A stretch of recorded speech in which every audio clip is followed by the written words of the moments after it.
আচ্ছা তোমরা শোনো কথাটা বলছি উজ্জ্বল কিছু বলতে চাই, একটু কথা বলতে পারো, ভাইটার কথা খুব ভালো লাগে।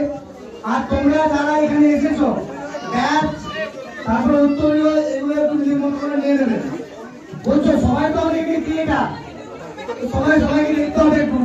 আচ্ছা উজ্জ্বল কি বলছে একটু কথা শোনো, আর যারা পাওনি এসো আমি তাদেরকে দিয়ে দিচ্ছি।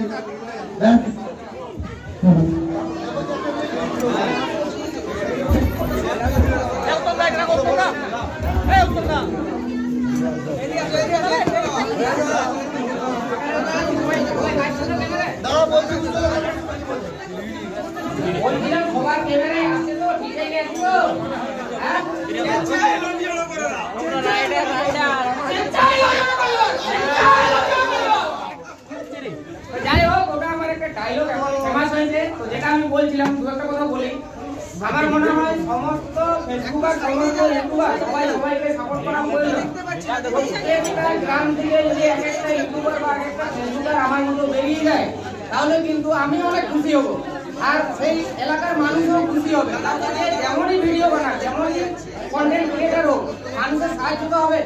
অনেক মানুষের অসুবিধা হয়, কোনো মানুষের 2 লাখ টাকার প্রয়োজন হয়, কোনো মানুষের 5 লাখ টাকার প্রয়োজন হয়, কোনো মানুষের 10 লাখ টাকার প্রয়োজন হয়।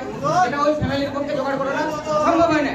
আমরা যদি সোশ্যাল মিডিয়ার মাধ্যমে ভিডিও করে মানুষের কাছে হেল্প চাই, তাহলে কিন্তু ওই ব্যক্তি টাকাটা জোগাড় হয়ে যায় এবং ওই ব্যক্তি সুস্থ হয়ে ওঠে। তাহলে উজ্জ্বলের আশেপাশে যত কিছু যা হয় উজ্জ্বল করে এই ভিডিও, এবার উজ্জ্বলের মতো যদি প্রত্যেকটা অঞ্চল থেকে, প্রত্যেকটা গ্রাম থেকে একটা করে ফেসবুকার, একটা করে ইউটিউবার বেরিয়ে যায়, তাহলে হয়তো সেই অঞ্চলে কোনো মানুষের বিনা চিকিৎসায় মারা যাবে না। ট্রিটমেন্ট অবশ্যই হবে, 100% ট্রিটমেন্ট হবে। তাই আমি বলবো যে যেমনই হোক সবাই সবাইকে সাপোর্ট করবে। যার 5000 ফলোয়ার সেও ফেসবুকার, যার 2 লাখ ফলোয়ার সেও ফেসবুকার। সবাই কন্টিনিউ রাখবো যে যেমনই ভিডিও করো, প্রয়োজন এলে মানুষের সাহায্য কিন্তু অবশ্যই করবে, এইটুকুই আমার বক্তব্য। যাই হোক, সকলে ভালো থাকবেন, সুস্থ থাকবেন, হাসি থাকবেন, বিন্দাস থাকবেন।